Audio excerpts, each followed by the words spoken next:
बहरहाल आज का जो ये फैसला आया है इस पर कुछ और बातचीत करते हैं, कुछ और जानकारी हम आप तक पहुंचाते हैं। मेरे साथ निपुण सहगल मेरे वरिष्ठ सहयोगी सुप्रीम कोर्ट से लगातार जुड़े हुए हैं और मैं अपने दर्शकों को बता दूं कि अदालत की जब ये कार्यवाही चल रही थी उस दौरान अदालत में मौजूद थे निपुण सहगल।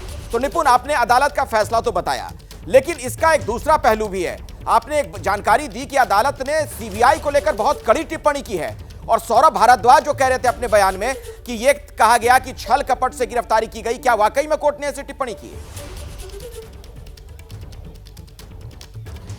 देखिए, दो जजों ने अलग अलग फैसले अपने पढ़े हैं, जिसमें निष्कर्ष, एक साझा निष्कर्ष यह है कि जमानत दे दी जानी चाहिए। इसलिए व्यवहारिक असर यह है कि केजरीवाल बाहर आएंगे। दो जजों में से जो वरिष्ठ जज थे जस्टिस सूर्यकांत, उन्होंने गिरफ्तारी को सही ठहराया, कहा उसमें कोई कानूनी कमी नहीं थी और सीबीआई को अधिकार था, सीबीआई ने उस अधिकार का इस्तेमाल किया। लेकिन जो दूसरे जज थे जस्टिस उज्जवल भुइयां, उन्होंने बहुत सारी बातें कही है सीबीआई के आचरण को लेकर। उन्होंने कहा है जो गिरफ्तारी का समय है वो सवालों के घेरे में है। जब एक मामले में जमानत मिलने वाली थी, ईडी वाले मामले में, तब गिरफ्तार कर लिया गया। एक तरह से ये धारणा बन गई है कि सीबीआई पिंजरे में बंद तोता है, ये धारणा बदलनी चाहिए। तो सीधे सीधे जस्टिस भुइयां ने सीबीआई को सरकारी तोता कह दिया है और कहा है कि सीबीआई को ये कोशिश करनी चाहिए कि उसे पिंजरे से बाहर के तोते के रूप में देखा जाए, वो अपना काम स्वतंत्र रूप से करे। तो सरकार पर, केंद्र सरकार पर, सीबीआई पर, सब पर ही सवाल उठा दिए एक तरह से जस्टिस भुइयां ने। हालांकि फिर से मैं दोहरा रहा हूं कि फैसले ये दोनों के, ये बातें अलग अलग हो सकती हैं कि गिरफ्तारी सही है या गलत है, लेकिन केजरीवाल आज बाहर आ जाएंगे, यही आज की सबसे बड़ी खबर है, क्योंकि दोनों जज इस पर सहमत हैं। यूपीए के जमाने में भी आप कोर्ट कवर करते रहे। ये सीबीआई पिंजरे का तोता उस जमाने में जो बना था जब कांग्रेस की सरकार थी, तब से लेकर पिंजरे के अंदर ही रह गया अदालत की नजर में। बिल्कुल बिल्कुल, जब ये टिप्पणी की थी जस्टिस जीएस सिंघवी ने 2G घोटाले के समय, तब भी मैं कोर्ट में मौजूद था और उन्होंने कहा था कि आप पिंजरे में बंद तोता हैं। और कई सालों के बाद, आज लगभग 12 साल बीत गए शायद इस बात को, 12 साल के बाद फिर से ये टिप्पणी कानों में पड़ी है, तो बहुत हैरानी होती है। और सरकारी जो एजेंसियां हैं, जिनको कितना भी स्वायत्त या स्वतंत्र बताया जाए, उनका किस तरह का आचरण होता है वो जजों से भी छुपा हुआ नहीं है और कहीं ना कहीं बीच बीच में ये सवाल उठ ही जाते हैं। बिल्कुल, तो देश की जो प्रीमियर जांच एजेंसी है उसके बारे में कोर्ट की ये टिप्पणी, तल्ख टिप्पणी, एक दशक के बाद भी सुप्रीम कोर्ट का वही नजरिया सीबीआई को लेकर। बहरहाल इस वक्त की बड़ी खबर एक बार फिर से अपने दर्शकों तक मैं पहुंचा दूं, अरविंद केजरीवाल को जमानत मिल गई है। अब ये बड़ी जीत है, जाहिर तौर पर आम आदमी पार्टी इसे एक बड़ी जीत के तौर पर रखेगी, क्योंकि आने वाले दिनों में हरियाणा में चुनाव है और आपको पता है वहां 90 की 90 सीटों पर आम आदमी पार्टी चुनाव लड़ रही है। तो ये परसेप्शन का जो खेल होता है राजनीति, उसमें अब आम आदमी पार्टी की कोशिश होगी कि एक बड़ी जीत के तौर पर इसे वहां भी हम रखें। उसी लाइन पर अब बयान भी सुन रहे हैं आम आदमी पार्टी के नेताओं के, मिठाइयां बांटी जा रही हैं, एक दूसरे को बधाइयां दी जा रही हैं। और अब जो सबसे ज्यादा जहां पर ध्यान रहने वाला है वो अरविंद केजरीवाल का घर है, चूंकि वहां पर तमाम बड़े नेता यानी आम आदमी पार्टी की जो टॉप लीडरशिप है वो पहुंच रही है। सुनीता केजरीवाल से उनकी मुलाकात होगी। इसके अलावा वहां पर अरविंद केजरीवाल के माता पिता हैं, उनसे मिलने वाले मनीष सिसोदिया, सौरभ भारद्वाज वहां पहुंचने वाले हैं। इसके अलावा आतिशी भी वहां पहुंचेंगी। अब मैं आपको जरा दीपक रावत के पास ले चलता हूं, मेरे वो सहयोगी जो आम आदमी पार्टी की हर खबर आप तक पहुंचाते हैं। दीपक, अब क्या चल रहा है आम आदमी पार्टी के अंदर? आज क्या होने वाला है? कुछ खास तैयारियां नजर आ रही हैं क्या? अखिलेश, आम आदमी पार्टी के लिहाज से बड़ा जश्न का माहौल है, क्योंकि आम आदमी पार्टी जिसका इंतजार कर रही थी वो आज शाम तक घर आ जाएंगे। और इस वक्त मनीष सिसोदिया घर पर जो तमाम नेता पहुंचे थे, जो जमा थे, जो एक दूसरे को लड्डू खिला रहे थे, वो तमाम नेता एक गाड़ी में सवार होकर इस वक्त अरविंद केजरीवाल के घर के लिए निकले हैं। अरविंद केजरीवाल की पत्नी, उनके माता पिता से मुलाकात होगी, उनके बीच में जश्न मनाया जाएगा। उसके बाद वहां से तिहाड़ जाएंगे, क्योंकि बेल बॉन्ड तिहाड़ जेल में पहुंचेगा। जब बाहर आएंगे तो वहां पर भी अरविंद केजरीवाल अपने तमाम कार्यकर्ताओं को संबोधित करेंगे, पहले भी उन्होंने ऐसे किया है। फिर उसके बाद वो अपने घर पहुंचेंगे, लेकिन गहमा गहमी मनीष सिसोदिया के घर पर भी है और आम आदमी पार्टी के तमाम बड़े नेताओं के घर पर है। तमाम जगहों पर कार्यकर्ताओं में खुशी का माहौल है और खुशी इसलिए भी बहुत जरूरी है आम आदमी पार्टी में, क्योंकि उनको लगता है कि दिल्ली जो आम आदमी पार्टी का गढ़ माना जाता है, वहां पर अगर अरविंद केजरीवाल का चेहरा नहीं होता लोगों के बीच, तो फिर बहुत बड़ा नुकसान आम आदमी पार्टी के नेता समझ रहे थे। ऐसे में अब जब दिल्ली का चुनाव होगा, अरविंद केजरीवाल चुनाव में उतरेंगे और प्रचार करेंगे, तो उसका फायदा पार्टी को मिलेगा। उससे पहले हरियाणा का चुनाव भी है, जहां पर कांग्रेस से गठबंधन भले ना हो पाया हो, लेकिन अब आम आदमी पार्टी को अरविंद के जैसे बड़े चेहरे प्रचार के लिए निकलेंगे तो कहीं ना कहीं असर जरूर डालेंगे और उसका फायदा पार्टी को मिल सकता है। तो सीधे तौर पर जश्न के माहौल में आम आदमी पार्टी पूरी रणनीति तैयार की जा रही है और इस वक्त की बड़ी खबर ये कि मनीष सिसोदिया समेत तमाम जो पार्टी लीडरशिप है वो अरविंद केजरीवाल के घर पहुंच रही है, जहां पर सुनीता केजरीवाल अरविंद केजरीवाल की पत्नी और अरविंद केजरीवाल के माता पिता से मुलाकात करेगी और उनको बधाई देगी। जी अखिलेश जी ठीक है, मैं आता हूं दीपक आपके पास दोबारा, लेकिन जरा एक बार फिर से निपुण सहगल का मैं रुख करना चाहूंगा। सुप्रीम कोर्ट चलते हैं, जहां से अभी थोड़ी देर पहले यह बड़ा फैसला आया है। निपुण, शर्तें क्या क्या रखी गई हैं इस जमानत के लिए, एक तो यह बताइए, और दूसरी बात, रिहाई कब तक मुमकिन है?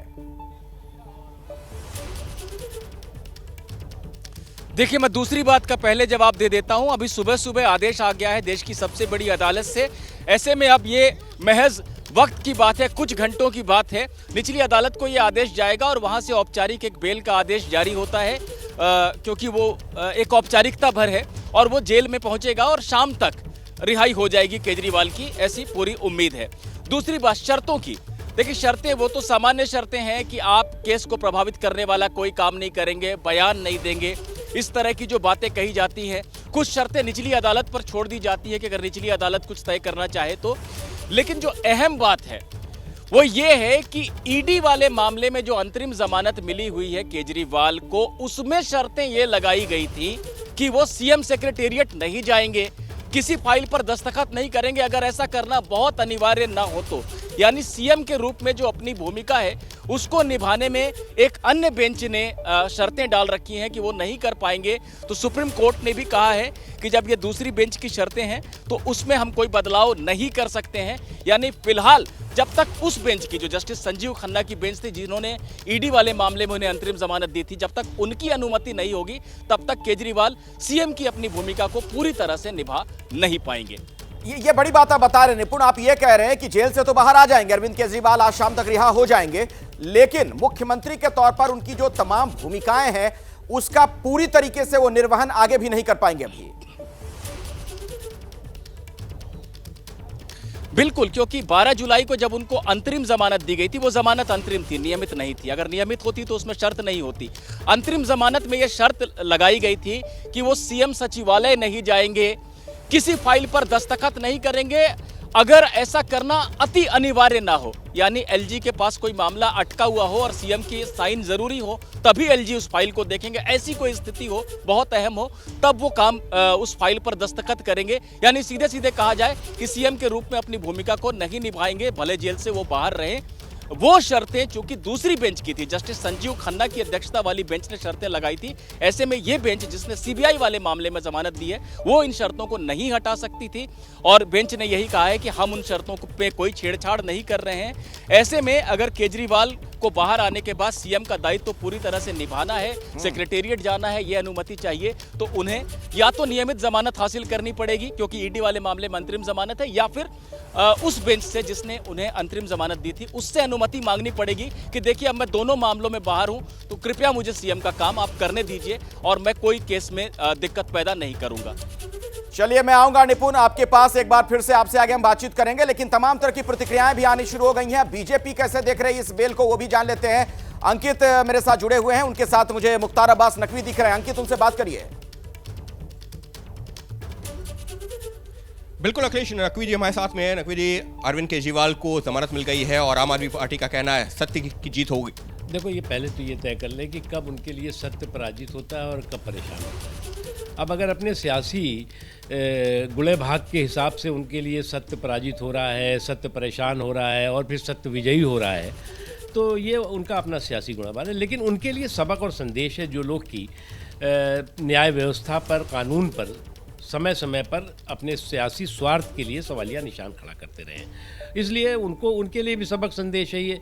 और एक चीज़ समझ लेना चाहिए, किसी भी जो भी आरोपी है उसको ज़मानत मिलना उसको दोष मुक्त होने का प्रमाण पत्र नहीं होता। ये मोहल्ले का आदमी जानता है, समझता है। ये तो मुल्क के नेता अपने को बताते हैं, इनके नहीं समझ में आ रहा है। लेकिन उनका ये कहा जा रहा है, आम आदमी पार्टी के तमाम नेताओं का ये कहना है कि सीबीआई और ईडी का दुरुपयोग किया गया था। सुप्रीम कोर्ट ने साफ कह दिया है कि अरविंद केजरीवाल को जमानत पर बाहर अब वो निकलेंगे। अच्छा, ये बताइए, मैंने इसीलिए कह रहा हूँ ना कि क्या कोई किसी भी आरोपी को जमानत जो है उसके बेगुनाही का प्रमाण पत्र होता है क्या? ऐसा कि मतलब इस तरह की चीज़ें जो लोग हाहाकार मचाते हैं, उस मुझे नहीं लगता कि ये कोई समझदारी की बात है। एक चीज़, दूसरी चीज़ है कि इनके लिए भी सबक और संदेश है, जो कि बार बार पूरी न्याय व्यवस्था पर, पूरी कानून व्यवस्था पर, पूरी मशीनरीज पर सवालिया निशान अपने सियासी कारणों से उठाते रहे। यानी साफ तौर पर मुख्तार अब्बास नकवी का ये कहना है कि जमानत मिली है, अभी जो है वो बरी नहीं हुए हैं, लेकिन फिर भी अब क्योंकि उनको जमानत मिल गई है, लिहाजा आम आदमी पार्टी इसको सत्य की जीत जरूर बता रहा है, लेकिन बीजेपी सवाल जरूर खड़े कर रही है कि जमानत का मतलब बरी होना नहीं होता। जी बिल्कुल, तो हम देख पा रहे हैं किस तरह की टिप्पणी सामने आई है। भारतीय जनता पार्टी की प्रतिक्रिया आपने सुनी। बीजेपी दरअसल कह रही है, मुख्तार अब्बास नकवी ने जो बात कही कि जमानत मिलने का यह मतलब नहीं कि वो दोषमुक्त हो गए हैं, तो इस तरीके की टिप्पणी जो आम आदमी पार्टी कर रही है उसको गैर जरूरी भी बताया जा रहा है। बहरहाल ये तस्वीरें जरा आप देखिए, जो आम आदमी पार्टी के नेता हैं, कार्यकर्ता हैं, किस तरीके से आज जश्न मनाते हुए नजर आ रहे हैं। पार्टी दफ्तर की बात की जाए, वहां पर मिठाइयां बांटी जा रही है। एक बार फिर से मैं आपको लिए चलता हूं सुप्रीम कोर्ट और जरा निपुण सहगल से विस्तार से समझते हैं कि आज अदालत में क्या क्या हुआ और जो जमानत अरविंद केजरीवाल को दी गई उसका बड़ा आधार क्या बना। निपुण। बिल्कुल अखिलेश, सबसे बड़ा आधार यही बना है कि मुकदमे में समय लगने वाला है। बहुत सारे आरोपी हैं, बहुत बड़ी संख्या है गवाहों की, और जो दस्तावेज हैं वो भी हजारों पन्नों में हैं, और मुकदमा अभी शुरू भी नहीं हुआ है। ऐसे में अंतिम समय तक, जब तक मुकदमा चलेगा तब तक किसी को तो जेल में बंद नहीं रखा जा सकता है, तो ये आधार लिया है सुप्रीम कोर्ट ने। लेकिन मैं एक अहम बात कहना चाहता हूं, अक्सर मैं इसी जगह से खड़ा होकर यही बातें कहता हूं जो मुख्तार अब्बास नकवी कह रहे थे कि जमानत मिलने का अर्थ ये नहीं है कि दोष मुक्त करार दिया गया। निश्चित रूप से ये अर्थ नहीं है, लेकिन आज सुप्रीम कोर्ट ने जिस तरह से जांच एजेंसी पर टिप्पणी की है वो जरूर विचार करने लायक है। सीधे सीधे कहीं ना कहीं सुप्रीम कोर्ट के एक जज ने, जस्टिस उज्जवल भुइयां ने, गिरफ्तारी को ही गलत ठहरा दिया है और कहा है कि सीबीआई का जो पूरा आचरण था वो ऐसा लगता है कि किसी तरह से केजरीवाल को अंदर बंद रखने के लिए वो गिरफ्तारी की गई थी। तो अगर ऐसे में सुप्रीम कोर्ट की इस टिप्पणी के साथ केजरीवाल रिहा हो रहे हैं तो आम आदमी पार्टी को जश्न मनाने का निश्चित रूप से मुझे लगता है कि अधिकार बनता है, क्योंकि उनके पॉइंट का वैलिडेशन हो रहा है। यही बात वो कह रहे थे। जी जी बिल्कुल निपुण, मैं आता हूं आपके पास दोबारा। अभी हम आपसे आगे बातचीत करेंगे। इस वक्त की बड़ी खबर सुप्रीम कोर्ट से एक बार फिर से अपने दर्शकों को बता दें, अरविंद केजरीवाल को जमानत मिल गई है। आम आदमी पार्टी के सबसे बड़े नेता अरविंद केजरीवाल, जिनको लेकर यह इंतजार किया जा रहा था कि आज जब अदालत बैठेगी तो क्या फैसला आएगा, चूंकि सुनवाई पूरी हो चुकी थी, फैसला सुरक्षित रखा गया था। आज सुबह 10:30 बजे का वक्त इसके लिए तय किया गया था, मुकर्रर किया गया था कि जज आएंगे, फैसला सुनाएंगे, और फैसला सुनाया गया तो अरविंद केजरीवाल के पक्ष में यह फैसला, उन्हें जमानत मिल गई है। हालांकि बीजेपी कह रही है कि जमानत है, वो दोषमुक्त नहीं हुए हैं, इसे उस तरीके से जीत के तौर पर आम आदमी पार्टी प्रचारित ना करे। कुछ शर्तें भी लगाई गई हैं, जैसा कि अमूमन होता है किसी भी मामले में अदालत की तरफ से शर्तें लगाई गई हैं। लेकिन सबसे जो बड़ी बात, महत्वपूर्ण बात, इस खबर का एक बहुत ही अहम पहलू वो ये कि जस्टिस भुइयां, जो कि इस बेंच के दूसरे जज थे, उन्होंने सीबीआई को लेकर बहुत एडवर्स टिप्पणियां की हैं, बहुत कड़ी टिप्पणी की है। और एक बार फिर से 12 साल पुरानी वो बात याद दिला दी गई जब कहा गया था पिंजरे का तोता सीबीआई को।